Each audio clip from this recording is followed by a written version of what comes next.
ॐ वसुदेवसुतं देवं कंसचाणूरमर्दनं देवकी परमानन्दं कृष्णं वन्दे जगद्गुरुम् ॐ श्रीपरमात्मने नमः। श्रीमद्भगवद्गीताम् अथ त्रयोदशोऽध्यायः। क्षेत्रज्ञविभागयोगः। श्रीभगवानुवाच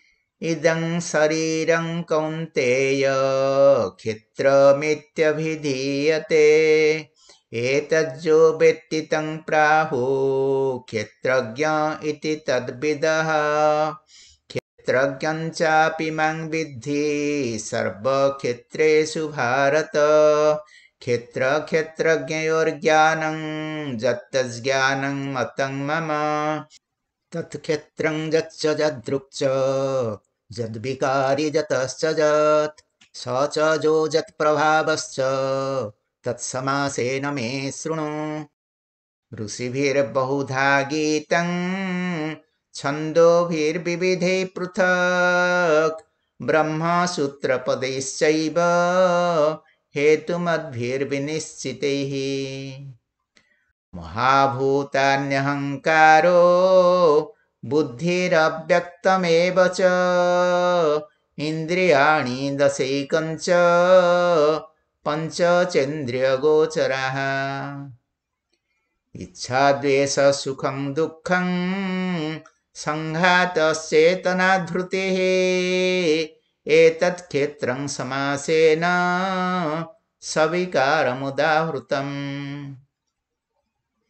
अमानित्वमदम्भित्वमहिंसा क्षान्तिरार्जवम् आचार्योपासनं शौचं स्थैर्यमात्मविनिग्रहः इन्द्रियार्थेषु वैराग्य मनहङ्कार एव च जन्म मृत्युजरा व्याधि दुःखदोषानुदर्शनम् असक्तिरनभिसङ्ग पुत्रदारगृहादिषु नित्यं च समचित्तत्वम् इष्टानिष्टोपपत्तिषु मयि चानन्ययोगेन भक्तिरव्यभिचारिणी विविक्तदेशसेवित्वमरतिर्जनसंसदि अध्यात्मज्ञाननित्यत्वं तत्त्वज्ञानार्थदर्शनम् एतज्ज्ञानमिति प्रोक्तमज्ञानं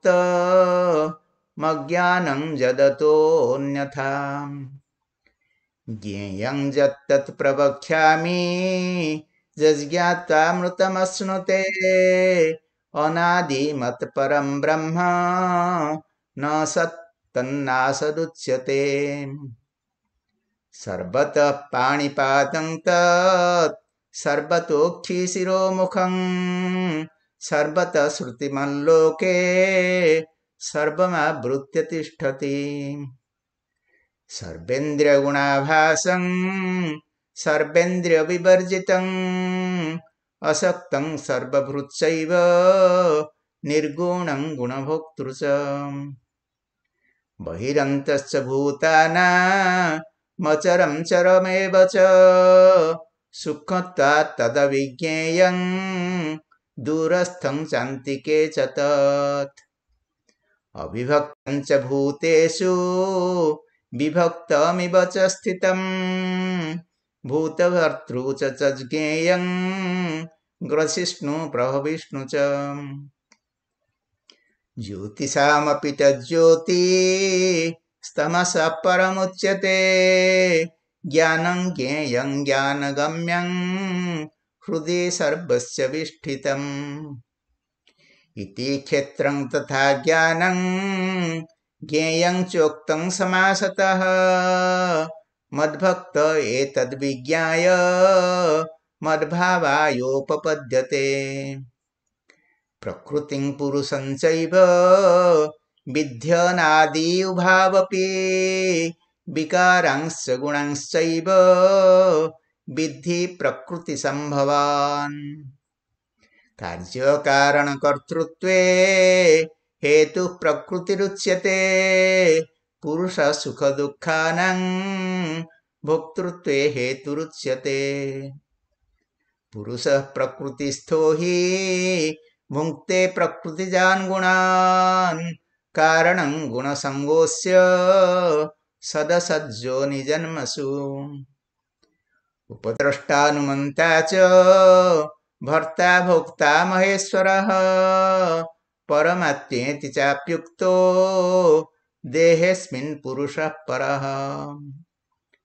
जयेनं वेत्ति पुरुषं प्रकृतिं च गुणैः सह सर्वथा वर्तमानोऽपि न स भूयोऽभिजायते। ध्यानेनात्मनि पश्यन्ति केचिदात्मानमात्मना अन्ये साङ्ख्येन योगेन कर्मयोगेन चापरे। अन्ये त्वेवमजानन्त श्रुत्वान्येभ्य उपासते तेऽपि चातितरन्त्येव मृत्युं श्रुतिपरायणाः। यावत् सञ्जायते किञ्चित् सत्त्वं स्थावरजङ्गमं क्षेत्रक्षेत्रज्ञसंयोगात् तद्विद्धि भरतर्षभ। समं सर्वेषु भूतेषु तिष्ठन्तं परमेश्वरं विनश्यत्स्व विनश्यन्तं य पश्यति स पश्यति। समं पश्यन् हि सर्वत्र समवस्थितमीश्वरं न हि नस्त्यात्मनात्मानं ततो जाति परां गतिम्। प्रकृत्यैव च कर्माणि क्रियमाणानि सर्वशः य पश्यति तथात्मानमकर्तारं स पश्यति। यदा भूतपृथग्भावो मेकस्थमनुपश्यति तत एव च विस्तारं ब्रह्म सम्पद्यते तदा।